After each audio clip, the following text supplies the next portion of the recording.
Coffee is a big part of my day. Not only does it help me get through the morning, but I just really love the taste of good quality beans. Trade is a subscription service that brings great coffee from indie roasters all over the country right to your door.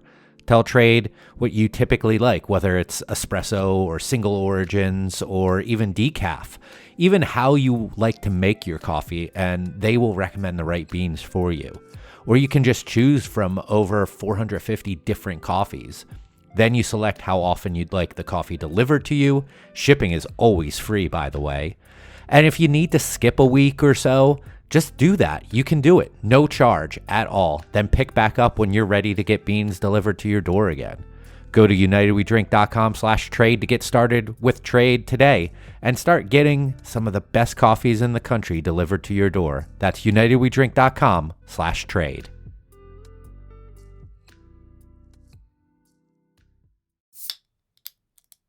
The opinions and statements in this podcast do not represent those of the host's employers, coworkers, family, or imaginary friends. Now enjoy the show. Happy hour? More like amateur hour. Welcome to United We Drink.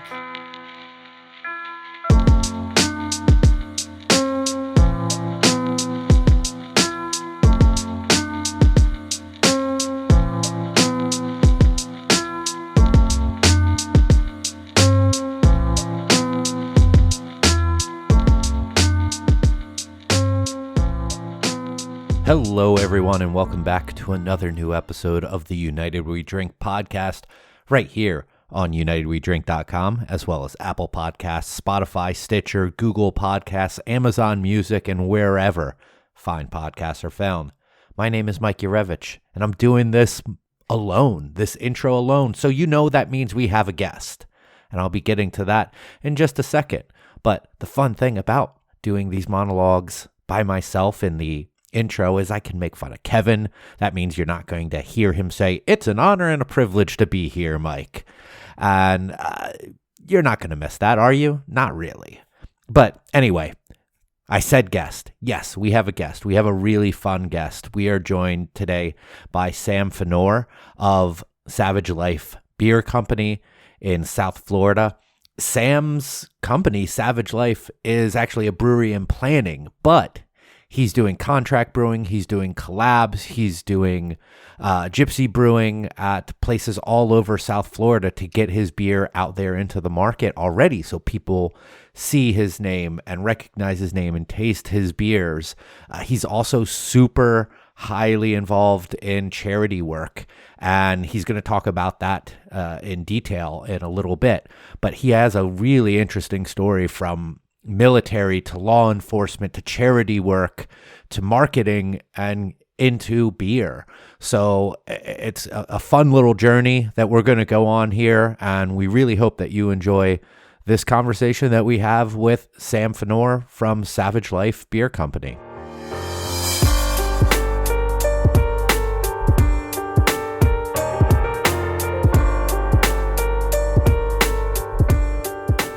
There's Craig. There's Craig. Always watching. He never blinks. So he's always watching. Are you actually, before we really get into it, are you drinking anything right now? Because we also usually ask what you're drinking. You don't have to be. I just wanted to see if you were. Yeah, I'm drinking water. Got a long night ahead of me. So I'm the only alcoholic here. Okay, let's get into fun times. True. You should see me this weekend. So Sam, thank you for joining us here on the show.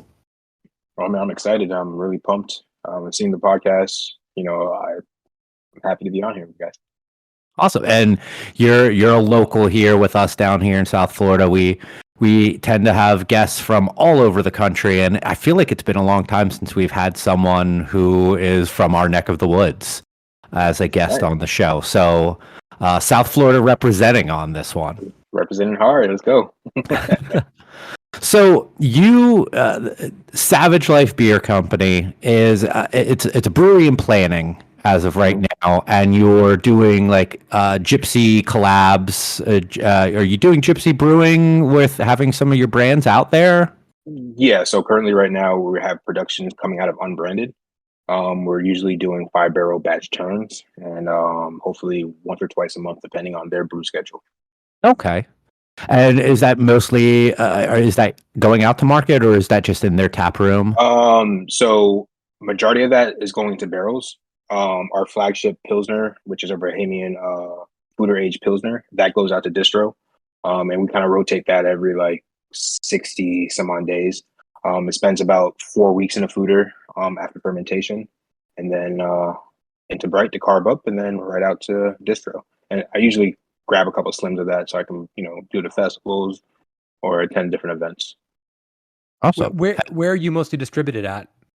Well, Three Maven handles it. The first batch that we did, it kind of went to a couple of friends, and then I think a half barrel went to Opportunities. A few slims went to Riverside Market, Plantation, and South, and the OG in Fort Lauderdale. Yeah, a couple just went out to a couple of friends like Orchestrated Minds, Yeasty Brews, a couple spots like that. So really craft centric places, very small production, not a lot going out there Yeah, not at not a this lot point. thus far. Yeah, majority of our batches have been hidden barrels. So we did a couple turns of our stout, our barley wine, our doppelbock. They all have just been in barrels, resting, waiting.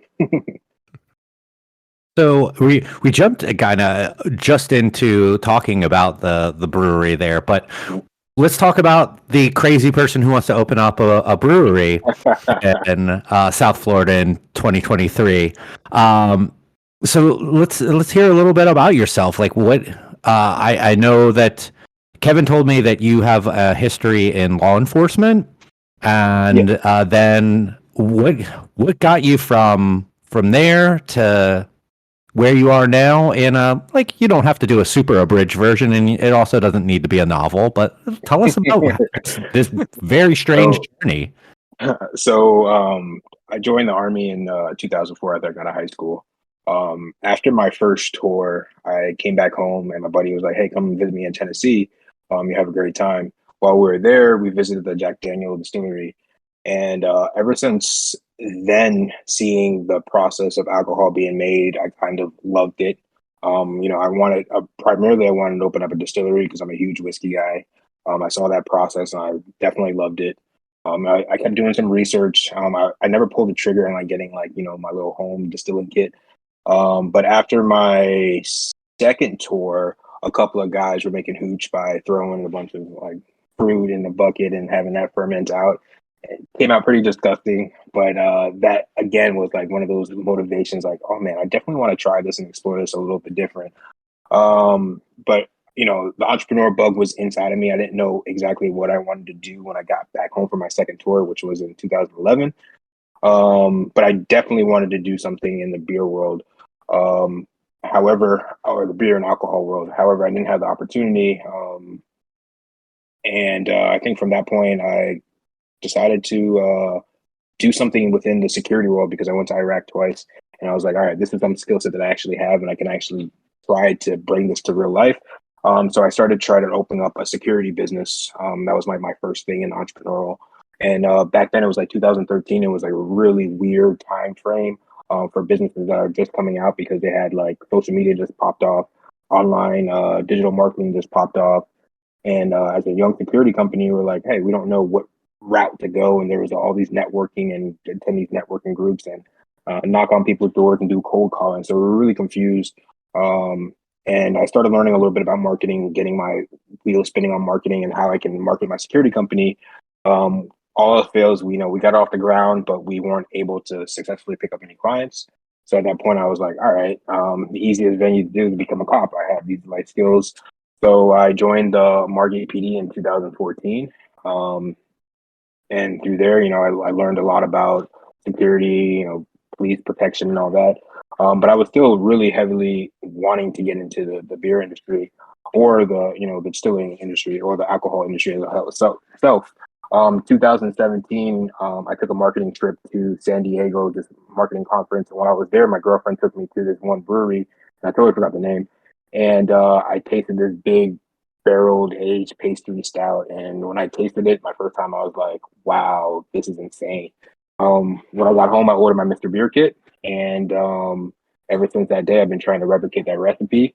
I got really good friends with the guys at Pompano Beach Brewing, which is Bangin' Banjos, and Adam Feingold from over there was like, because they had this stout called Home Again, which was very similar profile to the one I had in San Diego. Everything that I was kept asking him tips to kind of get closer to his recipe, because the San Diego recipe was like a thought in mind. I completely lost that taste for it. So the one at Bang and Banjo, which is called Home Again, I was like, all right, I'm gonna try to replicate this one because I can actually taste it after I taste my batches.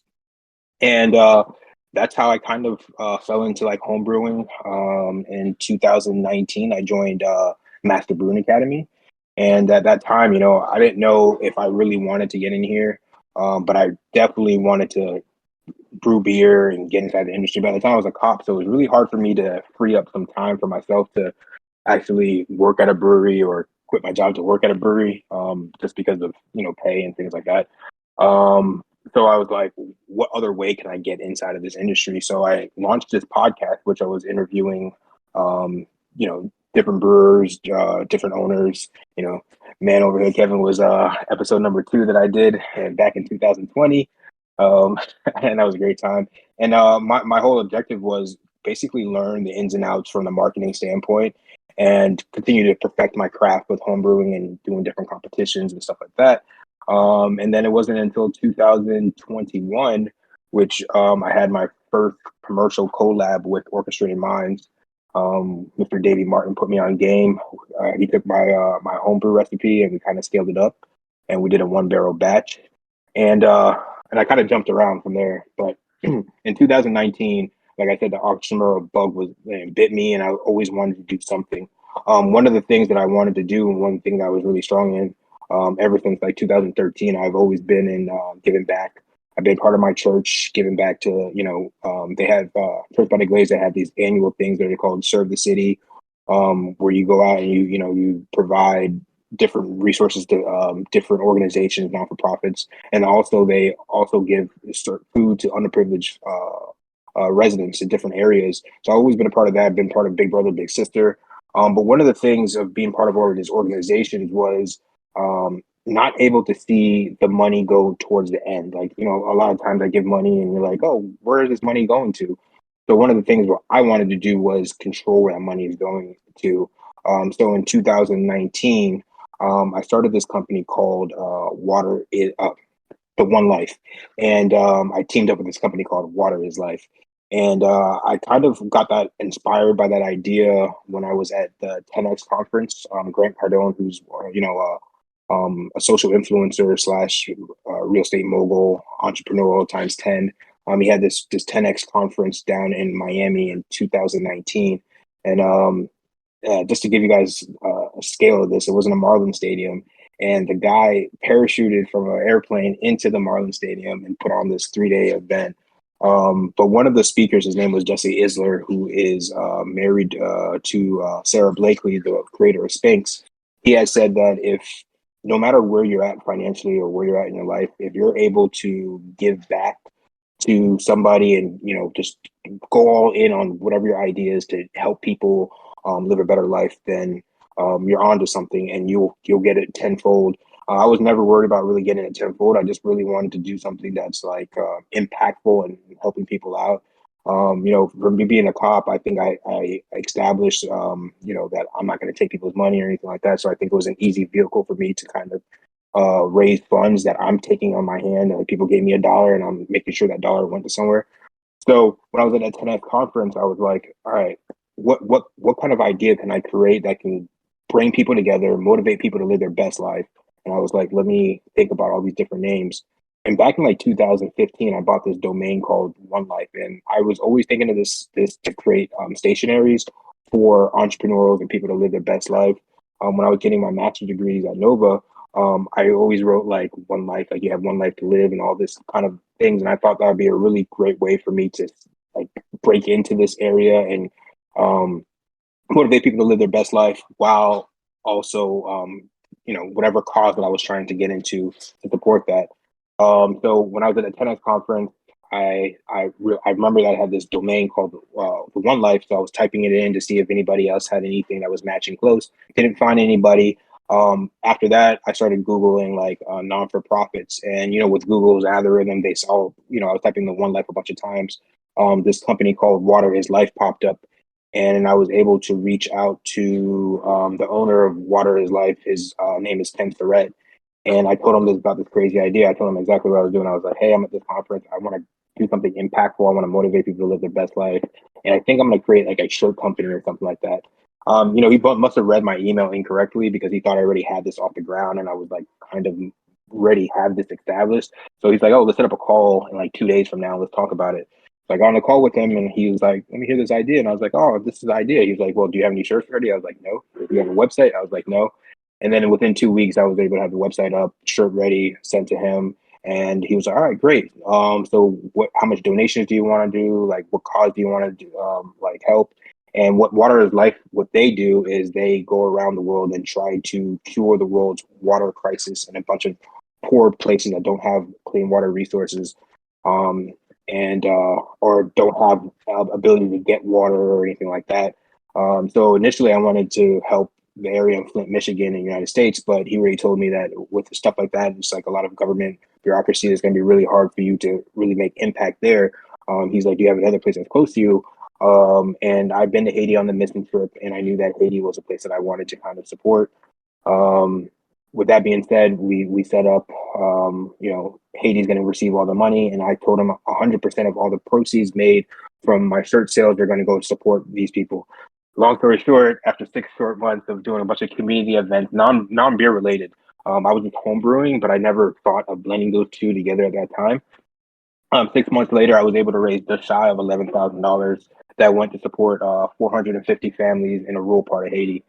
Once that Awesome. happens, once that happens in 2020, I realized that beer and community is just one thing because I was a huge beer community person, and I knew that like with the right person and the right approach, I can really tap into the industry and actually get people to rally behind a cause that was important to me, but also being a cause to important to everybody.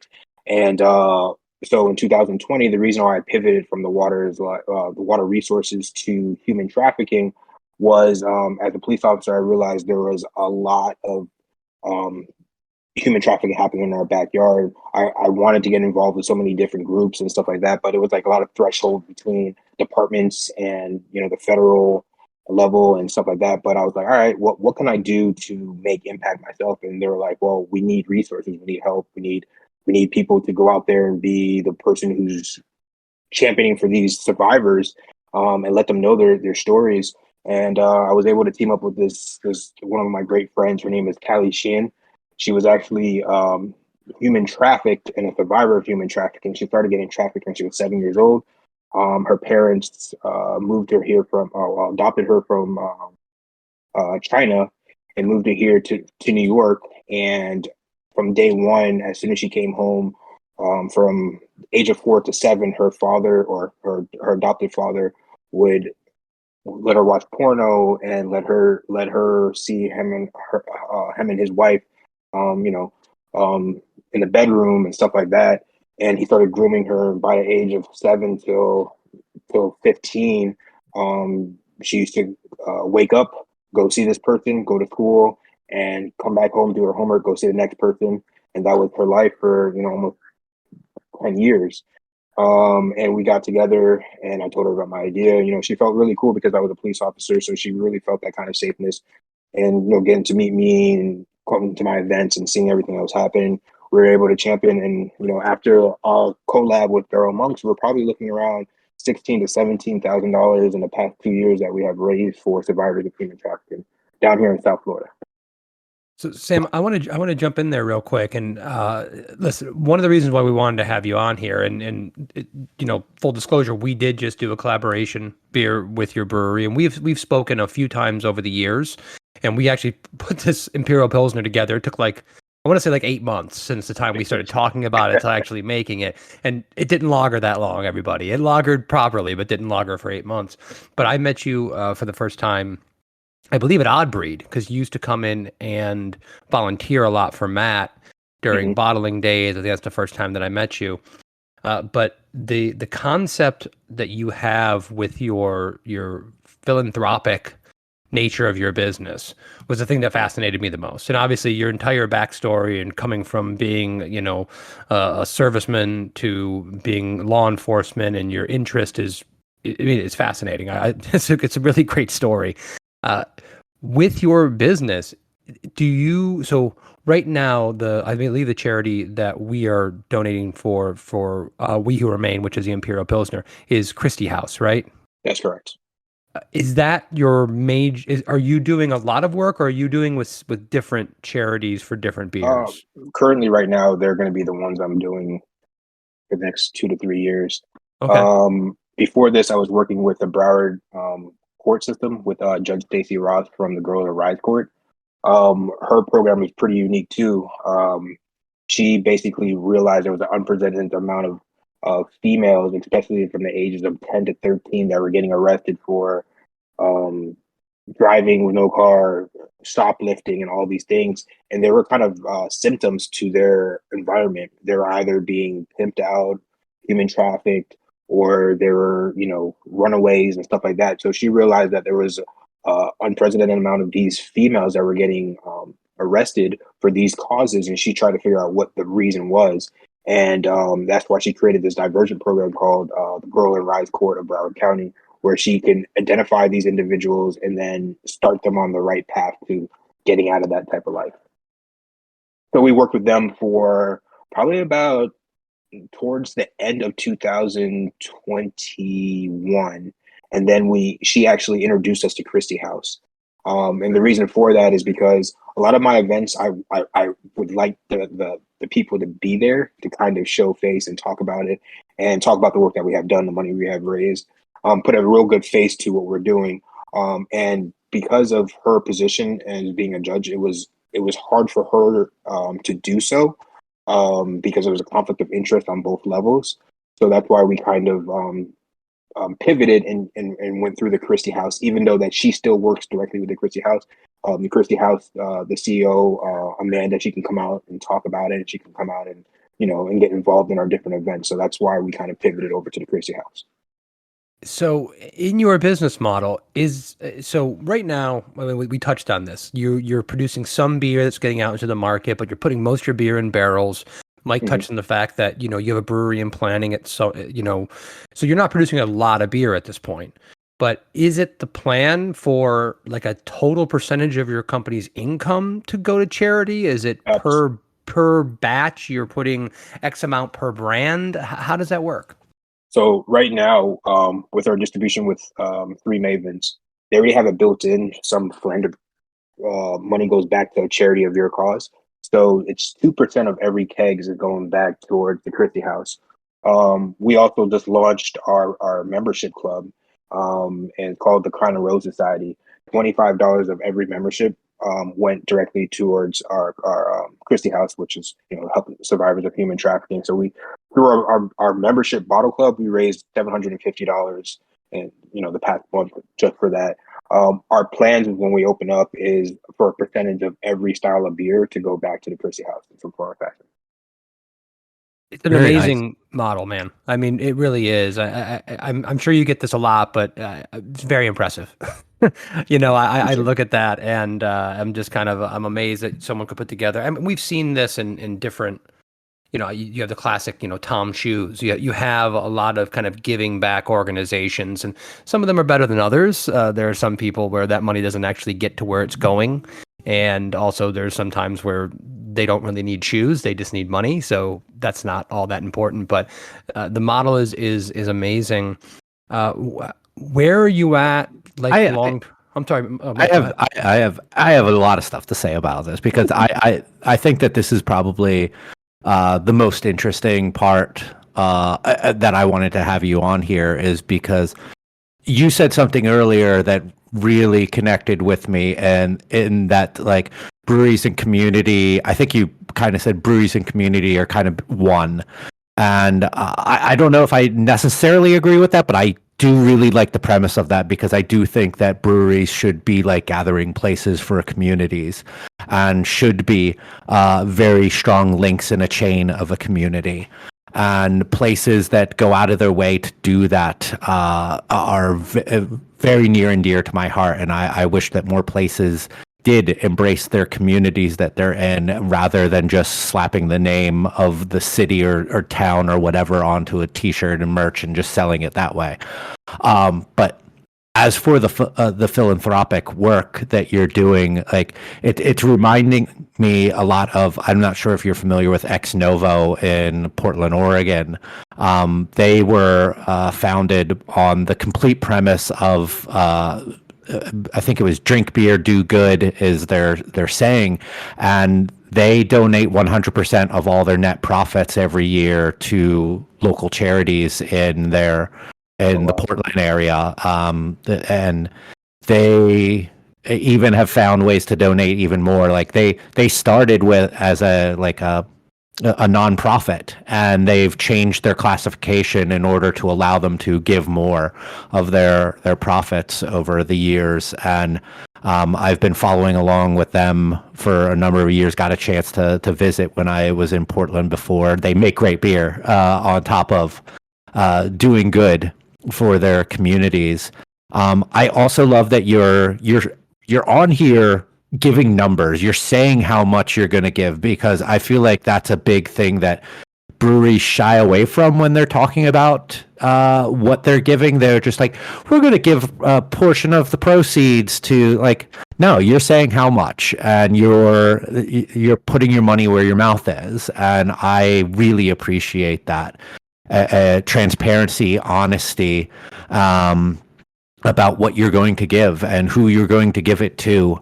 There needs to be a lot more of that in here. So I really appreciate you being like that, and hopefully being a stalwart to the industry for that.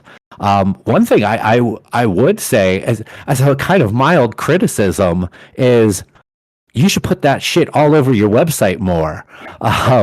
Like I see some of it, like it's kind of like you talking about doing good, but man, I want to see more about like your history of charity and who you're working with, because I don't see Christie Project, at least when I went through earlier, anywhere on there. Like, man, like show that hand in hand friendship. Like I dig the hell out of what you were just telling me there, and I want to see more of that. Like just full on going to town with that partnership. But I mean, at the end of the day, you're doing it. You're doing the good work, and Appreciate that. I just want to say, like, yeah, the little bit that Kevin told me about you ahead of time and doing some research, and now just hearing that story, it's just blown me away. And I'm so happy for someone coming to South Florida and wanting to do good like that. So good on you. I agree. Thank you so much.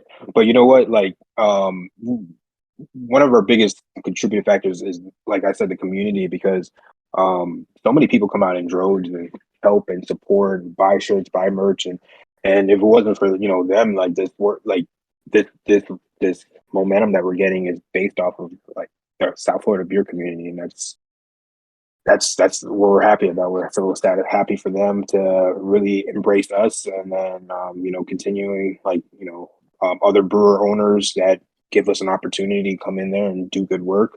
But yeah, at the end of the day, it's the community that really makes this happen. So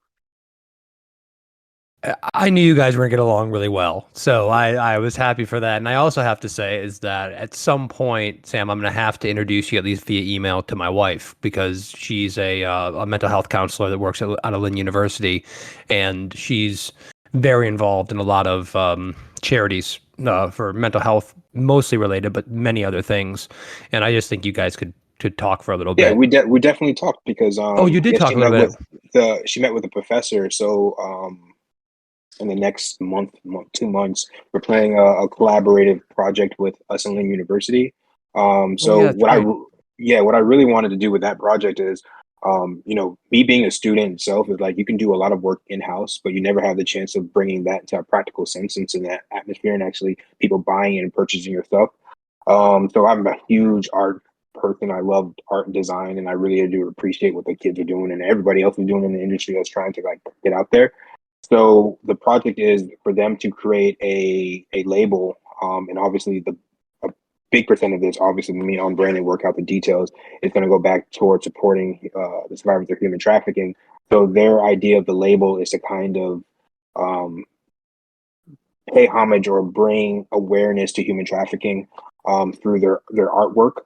For them to be subtle, but also be as creative as they want to and take any direction they want to go in.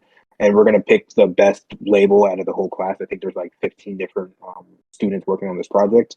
And then we're going to brew a beer, obviously based off of the label itself. Because I didn't want to pick a label that's going to be different from what the actual. I didn't want to pick a beer style that's going to be completely different from what the label is going to be. So once the students finish up the label, we're going to go ahead and choose that label, brew a beer, and then have another event over at Unbranded just to support the survivors of human trafficking. And but I think that's a great, and that's how we talked about that because she met one of the professors over there. Awesome. Yeah, it's going to be a fun project. By the way, everything you are saying, I can just see Mike getting more and more happy. I love marketing and design. I love labels. I love the artistic aspect of it. Mike is just sitting here going, "Where have you been all my life?" Yeah, I mean, it is a breath of fresh air to hear someone who. Hey, I mean, there's a lot of people who are very, very talented at marketing and design and all of that in this industry. There's really a lot. But to couple it into community and charity, there isn't a whole lot of that. So these are things that I am very passionate about in the industry. Is awesome. Is marketing, community, and not getting too big because I feel like you can lose. You don't always have to lose connection to your community by getting big. But I think that it's easier to never lose sight of your community by staying small. But that I know I have a lot of people who could critique me on that, but that's me. So listen, I want to talk a little bit, and I honestly think it's probably the more boring part of this, which oddly enough for a beer podcast is I want to talk about the beer. I want to talk about the beers that you produce and to create this community. And I really enjoyed the conversation that we had at the brewery the other day talking about We Who Remain, the Pilsner, and I've always said that I wanted. In the best case scenario, I wanted the beer to be part of the conversation, not the whole conversation, right? I want to make a beer that is interesting enough so you can go back to and go, oh man, that's really good. Anyway, what were you saying about this, right? And it's just, but it's not like I'm going to sit down for 8 hours and just talk about this beer. Because I think it's a little too much. So I think there's a good balance there. And I think the conversations we had at the brewery at Barrel of Monks were very similar to that. But your styles that you have talked about so far, and you've talked about Pilsner, you've talked about pastry stout.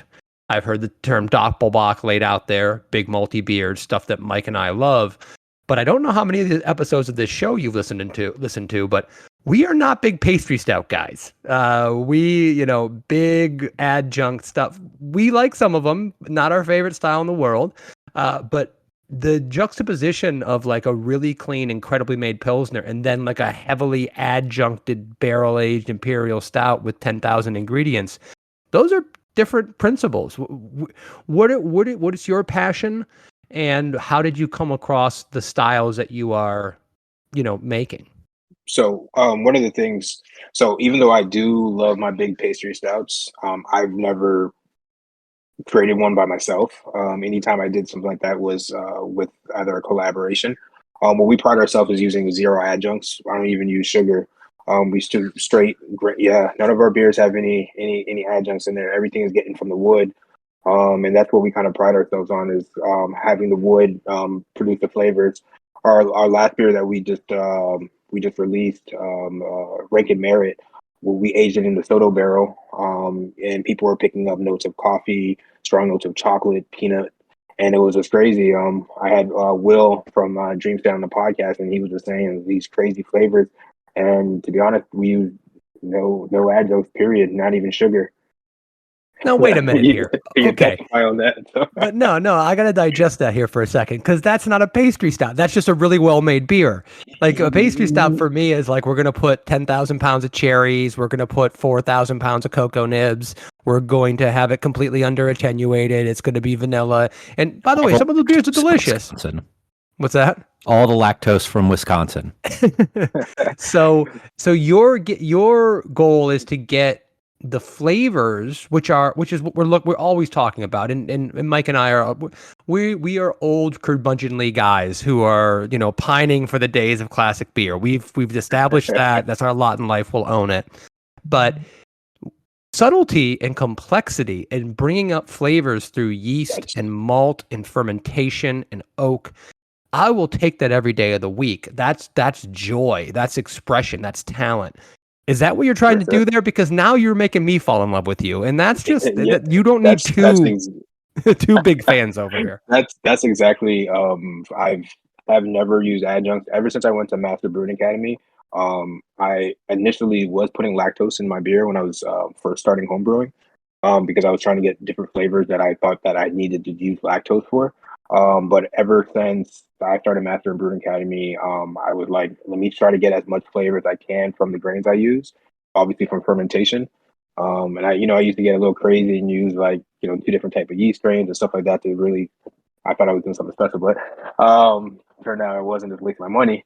But then let the barrel do most of that flavoring for me. So yeah, like all my batches, everybody knows that has brewed with me, I use 0 adjuncts. Anything that I'm going to do fun pastry. So I fell in love with pastry stouts, and that's what I fell in love with. But now being, I can drink probably 1 and have a good time, but yeah, I just like the complexity, like you were saying, in these classic styles. And that's why barley wine is probably one of my favorite barley wine. And I try to make it true to style, as well as my Doppelbock. Those 2 are one of my favorite styles. I actually brewed my recipe at Dangerous Minds. He let me run the whole entire recipe and everything, and we actually aged it in the Soto barrel. And he is very impressed with what we got out of that barley wine. It's true to style, true to spec. English style, American style. It is a little crossbreed, but it has the best of both worlds. Okay, so it's got a little hop character to it. So the non-barrel aged one was hot. And then the barrel mellowed the whole thing out, and it's crazy. I was saying hop, if that didn't come through. Yeah. Okay, gotcha. I thought you said hot and hop. I didn't know if I was. No. Yeah, so it was a little hoppy. Okay. The non-barrel aged version, but the barrel aged version, all that kind of mellowed out, and it's a really different, crazy type of beer. So, man, I have to try your beers now because the thing that we put together was absolutely delicious. But other than that, I haven't tried your beers.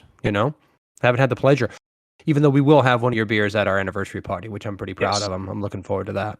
For sure. Yeah, I mean, just the 4 that you have listed on the site. I mean, a Foeder aged Pilsner is just love music to my ears. And at first, when I guess I got confused in my head was the Imperial one that you did with them, and I'm like, oh wait, this says 4. Like 4.9. 4.9. That's gotta fucking drink so nicely. But yeah, a Doppelbock and a barley wine, a barrel aged barley wine. I mean, these are things that it almost seems like people make them because people complain about like how no one does these anymore, so the hype boys make them and they're not very good, and that it's like, see, we made it, like we can make classic styles too. But man, like I miss a good malty English barley wine, and especially a barrel aged one. What was the Weyerbacher one? Insanity, Kevin? Was there barrel age? Blithering Idiot was the regular barley wine, right? And was Insanity a barrel aged version of that? I think so. I think that was one of the best barley wines I've ever had, and barrel aged on top of that. Well, back in the day, we had a ton of great barley wines out there. I mean, in more American styles like Old Ruffian, which was absolutely delicious. I mean, there's so many great beers in the classic that we just can't get anymore, and it's wonderful that you're doing that. We actually put a barley wine out last year that we put in bourbon barrels, It's actually one of the last things I think Joel might have decided to do that or recommended to do it. One of the last things he did, and it tastes absolutely delicious. So it's a style Nice. that I love. So, So yeah, I'd love same to get here. together and try more of the beers. I like how you say it was one of the last things he did, as if he's no longer with us. Like, Well, Joel died then. Joel has not passed from this mortal coil, but he is no longer with this podcast and no longer with Barrel of Monks. So he's no longer with us in two ways. But he is. Trust me, he's alive. I went to his house and watched the Batman with him last week. It was amazing, and we just stopped the movie every 30 seconds to talk about how Talk incredible about the it. scenes were. And it took us, I think, like 6 hours to watch a 3.5 hour movie. It was lovely. Uh, That's so awesome. so where are you at as far as, you know, do you plan on having a production, the place you're looking to open up? Is it Mhm. just going to be a bar? Are you looking to put a brew system in there? Are you looking, tell us the plans. So currently, I'm in talks with an investor. We're looking at both concepts. Odd Breed is one of my favorite breweries down here, and I kind of showed them their concept because the cost entry is a lot less, and especially if somebody is investing into somebody else's idea, the fact of spending $300,000 in stainless doesn't really make them too excited. So definitely thinking of doing kind of an odd breed on the clean side. Have a bunch of fooders. Obviously, we're gonna have a couple of stainless fermentation tanks, and then nothing but barrels. And they're liking that idea. But the next idea is also to have a brew house. We were looking at doing a 7 barrel mash and a 5 barrel boil because the bigger beers that I'm doing need a little bit more space. And yeah, we have two different concepts. So right And now we're in talks. where at? I mean, Fort, do you have Fort a city Lauderdale. picked out or something? Yeah, a city picked out. Fort Lauderdale. We're looking near Sis Trunk area, Flagler Village area. There's a couple of spots that have our eye right now, anywhere between the 2,000 to 3,000 square feet. Well, if you end up going down the route where you're producing wort off site, we can have conversations off air. We can talk. I'm sure you have tons of connections, and I'm not presuming anything. But if you ever want to talk about something like that, I'd definitely Oh, be interested in well, then having a conversation with you to, that's you a know, good conversation to have because that's actually what we need to have a conversation yeah. You moving just never forward know with. how things can work out with something Oh, like that. absolutely. But it's a different. I mean, do you have? I hate to ask you this, but do you have a timetable? Do you think 2023 is the time? Do you think it's going to take longer than that? Are you where's your head at on that? To be honest, I am just my business plan, financial, everything is just kind of tight. Um, I want to open up right. There's no rushing for me. I mean, we're in production. One thing that we want to do is probably up our production a little bit more. But we don't want to open up just because of opening it up. I think that if we open up right, because there's a lot of components of Savage Life, and I don't want that to be overshadowed by me thinking that I have to do this. One of my biggest things is that like everyone, the community initiative, the community, and then obviously tied in with lovely marketing, and then getting really tight before we actually open up is probably the best bet. And we're gonna keep producing beer every month. Another turn, another batch, and that's really it. So realistically, a timeline would be towards the end of the year, beginning part of next year. But at the same token, we're just gonna continue to just double down on what we're doing and just keep pushing forward.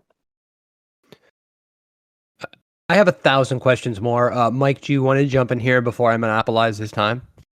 So when you say that you kind of get a turn a month, so that means you're essentially trying to rotate between like those four beers that you're talking about and maybe something new every 4 months or so. So that must be maybe a little difficult to try to, because say like that Pilsner is really going, but the stout moved a little slower, but it's the stout's turn to do it. Do you like choose to skip and go back to doing the Pilsner? So Pilsner, yeah, Pilsner is gonna be front and center. I had two turns, so I'm sitting on probably close to about 11 11 different barrels, anywhere between 53s to 69 gallon. So the Pilsner is going to be number one because that's obviously the fastest I can turn out. And plus, I've been getting a lot of great reviews about that. So I just want to build that up a little bit. And that's probably what we're probably going to next is probably instead of a 5-barrel batch, probably a 10-barrel batch and see how that goes. And then, but yeah, for the next couple turns, I am definitely just moving on with the Pilsner. I have a couple collab turns, one with Orchestrated Minds, which are doing another sort of Pilsner at unbranded that we're gonna sell out of Orchestrated Minds. But yeah, the Pilsner is gonna be front center till now, and then yeah, that's pretty much the idea right now. So I have to admit this to you, and you probably already know this from talking to me, but I am not cool, and I don't know what the cool kids are doing these days, beer wise. And Mike is a little cooler than me, but he's still not that cool. So when it comes to the beer geeks, the hype breweries, we are not abreast of a lot of things that are going on in that world. Speak for yourself. Remember, I'm the one who always has to tell you about what's going on in the industry. But okay, I should say this. Mike knows what's going on, but he doesn't like it. Again, but half truth there. Everything I say is a half truth. Leave me alone and let me just go with my narrative. So, how have you been received? I mean, are the people that are really gravitating, because barrel aged beers, massive, right? A lot of the people that are using the Osner app and lining up to get beers and still really engaged with that like kind of crazy trading culture and secondary market culture. That's the kind of beers they love. They love Pilsners, which is paradoxical in a lot of ways. And also they like a lot of really shitty Pilsners that aren't really very good. But that's me getting off my high horse for a second. How have you been received? What does your customer base look like? You talk about your club opening up. Are you getting a lot of those kind of voracious, like tastemaker kind of customers? That's a good question. Currently right now, I mean, this release for my Bottle Club member is my first solo batch that I have released just to a certain amount of group of people. The stout was the first one. They're gonna have the barley wine, the Doppelbock, another stout that was aged in a red wine barrel, and a little collab between me and Oddbreed. Um, I think that people are just excited to try something new that has a different spin on it. I think that I don't add any adjuncts, so it's a little bit different. And it's my take. One of the ingredients that I use that disqualifies my beer as being Pacific brand. I put special B in everything, even if it's a tad bit. That's just like my little sprinkle of difference maker on my beer. So That makes me I very think happy, by the way. I, I think I think it's just something different, and I think it's also in the way is that we're not trying to follow any path. We're just kind of doing our own thing and taking our own spin on it, using the barreled age program itself to really create a completely different product than what people are used to, especially the barrels that we use, like the barley wine. We put in a chicory barrel, red wine barrels, white wine barrels. People look at me like I'm crazy putting a stout in a white wine barrel, but I'm looking at the nuance I can get from there and how how it makes the flavor more complex.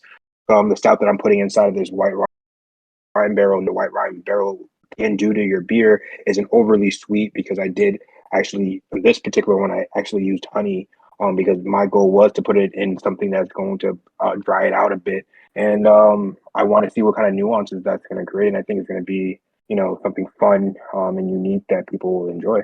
So to answer your question, I really don't know what people are going to really, really like for me. I think I'm just going to continue to do just cool takes with a little to little no adjuncts in the beer and just have fun.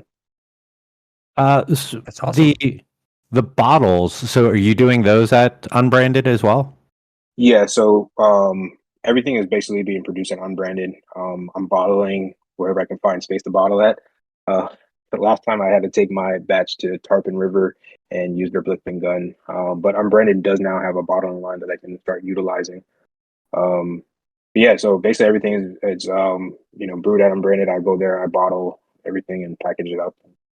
And then how does that all work with Taxes. and just the logistics of legalities? Like You have listened to this show. You know where Mike's head's at. He's in operations. He wants to know how this works. taxes, I would assume, are relatively simple. Like unbranded is the contract brewer in this. They're paying the taxes on it, but you're paying them for like. Contract brewing has always been very interesting to me because there are so many hands involved in it, and I just want to know who's paying who for what, and so I would like to kind of hear so the stuff that goes through distribution they pick up from there and that goes out to market.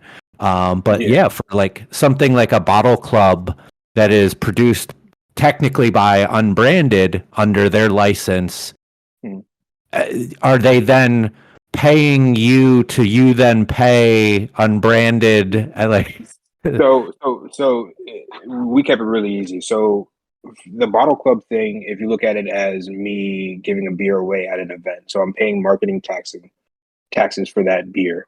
I'm not paying the full taxes because it's not a real brand. It's basically a beer that is being marketed going out to the general public. So it's basically me having a keg that I'm using to go pour at an event. That's how we basically are treating the bottle club as far as taxation goes. Because in order for me to move, if I were to move the beer from, say, unbranded to Barrel of Monks, there obviously needs to go through a distributor. But now, if I was pouring my beer at Barrel of Monks, either A, they can buy the beer from the distributor, or we can do like a keg swap kind of ordeal. Yeah, I get that. The bottles are a little bit of a different thing to me because I'm going to be honest. What you just said there kind of sounds illegal, because people are paying you for a beer that They're not paying for the beer. They're paying for the experience, the bottle club. They're not paying for the beer itself. I'm not going to try to. I don't know the exact answer to that, but the ABT might have a different look on that. I would say you got to be very careful on something like that because the alcohol trade is very rough on things like that. If they were to find that they think that is illegal. Well, they also, I mean, in fairness, they do look at a lot of things and ask a lot of questions of certain movement of beer here or there. And also they miss like 95% of every other aspect of it. It's the things they decide to go after are usually very, very bizarre of the things that they want to target as being an issue, in my personal experience. And like I get the kegs thing, and even like giving away beer, like producing bottles of beer or cans of beer that are just given away for things and like that are samples, and those don't get taxed. Like I know what that's like all the time, but like when money's being exchanged there, that's something. Depending on who you ask, that's like taxes taxes are being paid for the beer that went out for marketing. I don't know what you mean by that. So basically, say whatever it was, a half barrel of beer that went out to get bottled that was going out to the membership. Those taxes were paid for that beer. I get that, but that the then sale of the bottles through the bottles who doesn't have a license to do so. The bottles are not being sold per the bottle. The bottles are being out. The proper word would be samples were going out to the members. That's why there was no label or branding needed to be on the bottles. Those are being allocated as samples for the membership. So they're paying for the experience. They're paying for the shirts. They're paying for the monthly meetup. That's what they're paying for. Well, I want to shift gears a little bit here because I wanted to say that as we were talking, I tried to sign up for the Crown and Rose Society, but I don't know my credit card information. And I told my wife, please sign up for this. And it's done. So what am I getting as a member of your society? So the first thing we get a starter kit. Inside the starter kit is a Crown and Rose hat, t-shirt, a bottle opener, a glass. We actually created these soaps that we used one of our homebrew stouts to create the soap out of. It smells fantastic. A cork screwdriver for a bottle cap remover, and I think that is it in your starter kit. And then after that, for every other month, they're doing the bottle drop. The first one was the stout, the Rankin Merit. The second one is going to be our Foeder Age Pilsner. The third is going to be our red wine stout. Our fourth one is going to be either the barley wine or Doppelbock, and then one with Matt. So it's every other month you're getting a beer? Every other month, yeah. And one bottle? 2 bottles. 2 bottles, all 750s? No. The Pilsner is going to be in 375s. Okay. But everything else is going to be. And I'm guessing it's pick up at the brewery or at a location. Yeah, pick up at the brewery. Okay. So where do I go to get my beer? I want my beer. So which beer do you want? I got you. Well, no, I'm just saying, like, I want to take that's one of the 2 reasons. One, I want to support you. I think your message is wonderful, and I want the people that are listening to say, hey, get a proxy in South Florida and come down here and support these guys. But 2, as we were talking about this, I was embarrassed that I haven't tried any of your beers, and I was like, well, I need to try this stuff ASAP. Quickest way I can do that, I felt like I was joining the society. So, so we closed it out, and that's all because of all the supplies we needed to get done. We wanted to make sure that we're able to fully support everyone who signs up. And then also every turn at Unbranded, because I could only bottle a certain amount without wasting any kegs. So that's why we kind of capped it off at like 30. Oh, okay. So did she lie to me? I was not able to sign up for this right now? Yeah, it should be closed. Oh, well, she said done and done. Oh, maybe she was trying to do it, and it actually didn't go through. I was going to say she signed up. Okay.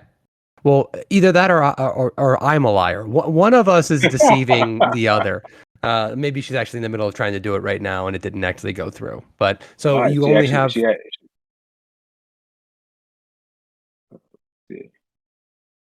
This is great stuff for a podcast. It's just like checking your website and going in the back end and seeing if it actually worked.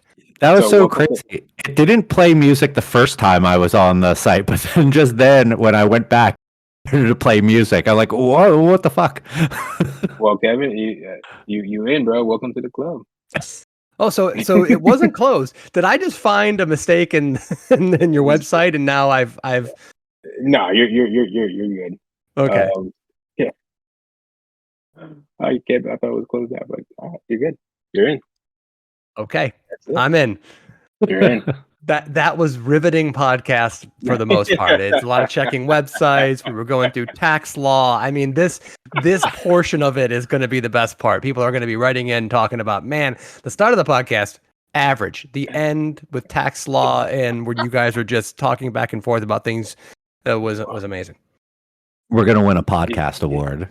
I don't know what those are called, but we cut out nothing, Sam. We cut out nothing. We want people to realize how inept we are at doing half of this. Sounds good. The only time I ever cut, it's all on Kevin. Less of his voice, the better. According to one of our listeners, they say he's too loud. He's too loud. And by the way, I don't mix this. That's all on Mike. So if I'm too loud, you're too yell at loud. Mike about I mix this. Like I said. I've fault. actually stuck up for you in those arguments. Well, someone has to. But you know what? If we need a punching bag on this show, I'll gratefully be that. Can we write Everlast on you, like so that you're a real punching bag? No one's gonna get that. And these are the kind of jokes that you get an hour into a podcast after we've done the worst 10 minutes of our show ever. So it's wonderful. Okay, welcome to the club. Crowd and rules. No, listen. I mean, I'm guessing you have proxies, people that can come and pick the beer up. Yeah. Right. Yeah. So I know it's closed, or maybe not. Maybe I snuck in under the wire, but I would highly suggest people, if you've enjoyed listening to Sam and you're inspired by the message and his history and the mission of the brewery, keep a lookout as this becomes available. Because, I mean, we need more of this. We need more of this in this industry. We need more people. Mike and I definitely are, we take the idea of like social activism. We're on that train. We are social justice warriors in a lot of ways. And Mike, come on, don't roll your eyes at that. You definitely fall under that umbrella. But I do it with my money, not with my mouth. I didn't say anything about your mouth, but it's refreshing to see, and I want to recommend people to follow your brand, follow it on social media, check out when the society opens up again, and even just from our interactions, I know these beers are going to be freaking amazing, and I love even just talking about the idea of doing a pastry stout without all the adjuncts makes me very happy. Thank you so much. I like that Kevin just did all of your plugs for you right there. I do appreciate it. Thank you guys so much. Yeah. So, Kevin, go ahead. No, I'm sorry. I'll shut up. I guess it would probably be a good point now to move into last calls. The point in the show where we give each other an unspecific amount of time to talk about whatever it is that we want. It's unopposed, unobjected, uninterrupted. We're going to go ahead and start off with Mr. Kevin Abbott. Was not prepared for that at all. I thought you were going to go with the guest first. No, I saw you taking a sip out of your Spindrift and was like, let's put him on the spot. You're a jerk. So I promised on one of the last episodes that I will never talk about a certain Marvel movie again, because I talked about it pretty much every episode ever. So I'm not going to talk about that Marvel movie.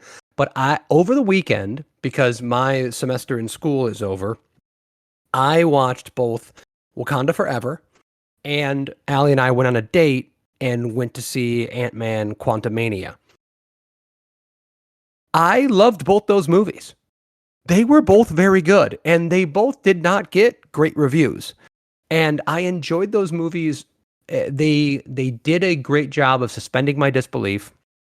I thought the humor was well placed. I thought that the themes of the movies were interesting and unique.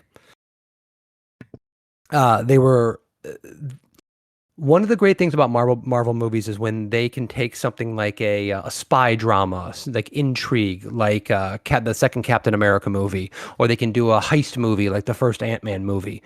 In Wakanda Forever, you have this beautiful story of loss and mourning and vengeance that has never been done in this way in that universe. And oh, by the way, it's a story about women and women of color. We don't see this. This is not something that we get enough, and these are not stories that are being told. And the acting in that movie was the best acting I've ever seen across the board in a Marvel movie. Now, listen, Christian Bale in the movie that will not be named was absolutely incredible.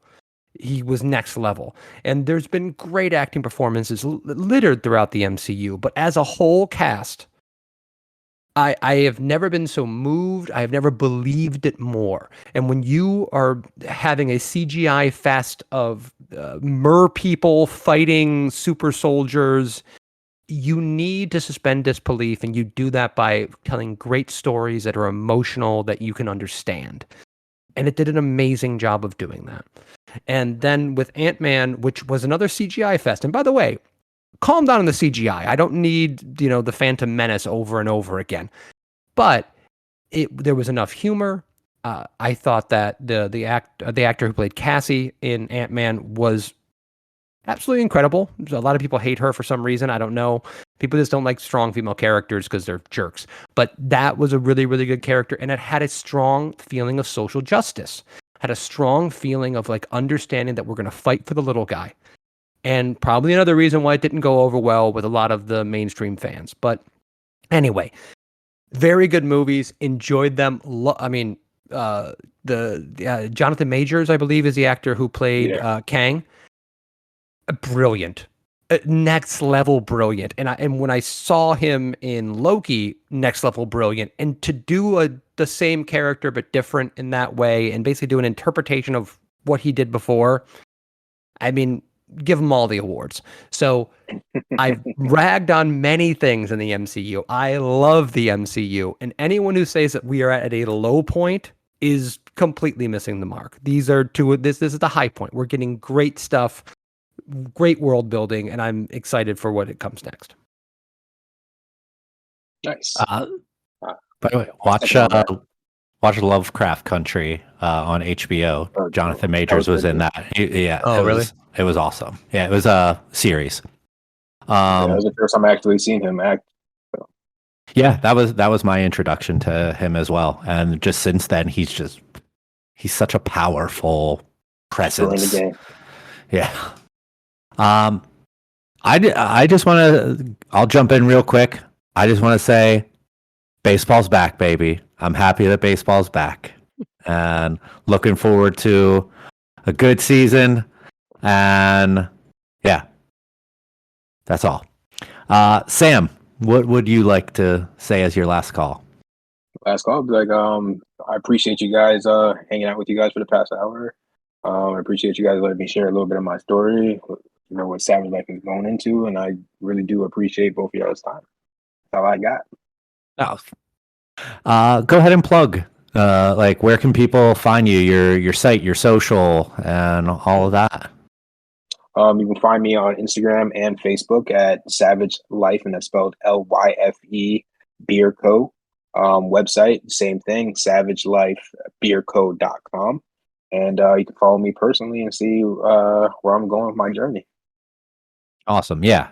Guys, go follow him, and let's see what type of good he can do for the community, because I think that he can do a lot. So, Sam, thank you again for coming on and talking to us on a Monday night here in hot, humid. It's coming back already, South Florida. We're 6 days into March, and it's already fucking back. But yeah, thank you so much, man, and we'll talk again soon. All right, sounds good. Thank you, sir. Cheers. And welcome to Crown and Rose, Kevin. Thanks, man.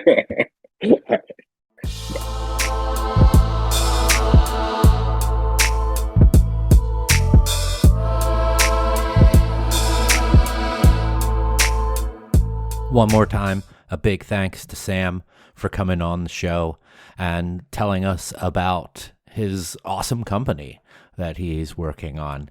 Again, make sure that you check out all of his social, his website, Savage Lyfe Beer Co. That is Life, Lyfe. And we really look forward to seeing what comes down the lane for him. Also, you can check out our social. We're at United We Drink on Twitter. We're at United We Drink Pod on Instagram. Our website is unitedwedrink.com. And you can find our podcast on all of the lovely podcasting services out there. Pretty much everything. If you can't find us on there, let us know. We'll find a way to be on it. If you want to support the show, check out our website, unitedwedrink.com, and go to the Sponsors We Love page. If you click on any of those links and make a purchase from somewhere like Liquid Death or Made in Cookware or Trade Coffee, we get a little kickback on that, and that just goes towards paying for our hosting fees. We don't make any real money off of this. We also have shirts, buttons, stickers, totes available on our web store, unitedwedrink.com/store, where you can pick up all of that stuff. Other than that, we'll be back in a couple weeks with a brand new episode. Thank you, everyone, once again for joining us, and we'll catch you next time. Cheers.